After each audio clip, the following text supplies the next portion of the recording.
Good evening, everyone.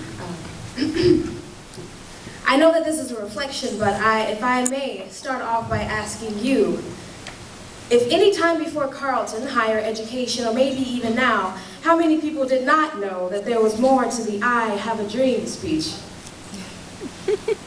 Okay, that's fine. My apologies. Exactly how I imagined it before I came up here. That's okay. Anywho, the entire speech is about 20 minutes total, which I didn't know. So I watched and read along with Dr. King's full speech so that the words would be fresh and present in my heart. And as I watched, I realized that there is so much more to that speech. When Dr. King goes off into the I have a dream portion, it is unarguably touching and moving, but I began to ask myself, why is that the only part that we know? Why is that the only part that is heavily played and replayed? And from personal experience, I know that hearing something over and over and over again, over time, it begins to lose some of its meaning. I mean, many of us can read it, and some might even be able to recite some parts of it.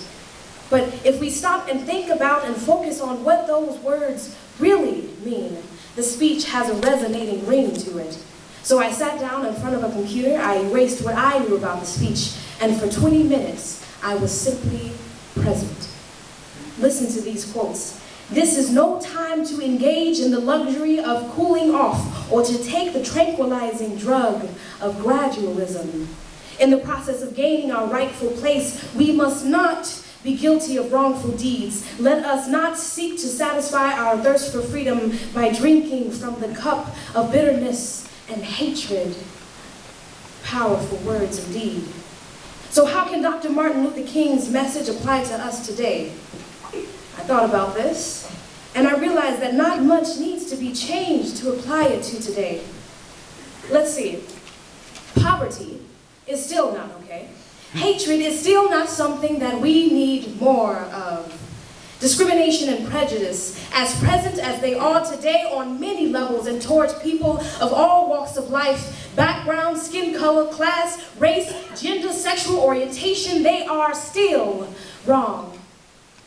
So often we cling to the phrase, Dr. King had a dream, funny how that rings. But somehow it seems that we've gotten so comfortable with trying to sell everything that we buy into the word rhyming scheme, losing the message to the spaces in between.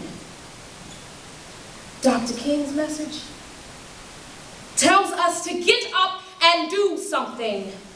It means turning the other cheek when someone strikes you with words thicker than stones. It still means getting up. It still means taking action. It still means choosing not to laugh at that joke. It means fighting a physical fight with fists, power, and determination of our souls. It means not sitting back and waiting for something to happen to see if someone is going to do something, but instead us taking place, making a place to be heard, and being that force that drives the action. We can't wait or afford to hold out and be silent any longer. You hear that? Someone is waiting for us to use and put into words the ones they can't find, the ones they lost, the ones that were taken away, the ones that were never even given to them. We have to focus on what needs to be done and who needs help, not get locked in a box where the only two color options we have are black and white, and we are all human beings. I feel pain like you feel pain. But I also feel respect and friendship and appreciation like you do. Which brings me to what I believe was Dr. King's most powerful key.